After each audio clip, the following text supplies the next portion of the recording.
আমার মনে হচ্ছে আল্লাহ তাআলা সিদ্ধান্ত নিয়েছেন জামাত ইসলামীকে ক্ষমতায় দেবেন। না হলে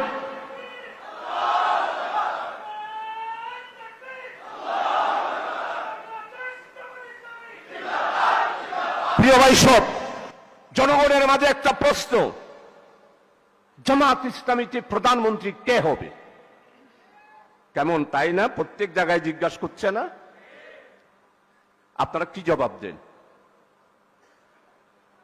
আমাকে আমার সাংবাদিক বন্ধুরাও জিজ্ঞাসা করেছিল সেই দিন, তো আমি তাদেরকে বললাম জামাত ইসলামীতে ডজন ডজন প্রধানমন্ত্রী হওয়ার যোগ্যতা রাখে।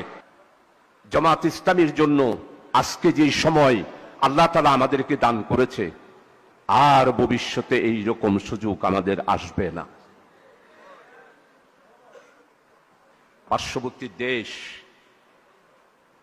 দুর্নীতির টাকা বাদ দেন, বস্তা বস্তা টাকা ভার হিন্দুস্তান থেকে আমাদের এই দেশে ঢুকবে, আর অস্ত্র ঢুকবে।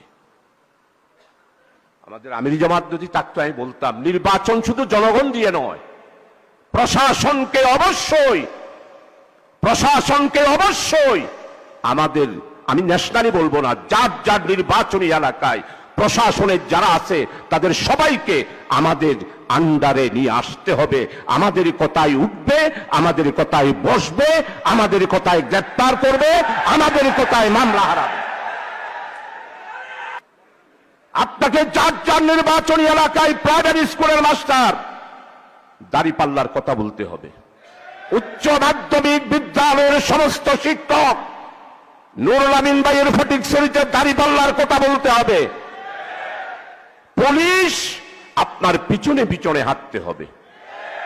ওসি সাহেব আপনার কি প্রোগ্রাম সকালবেলায় জেনে নেবে আর আপনাকে প্রটোকল দেবে।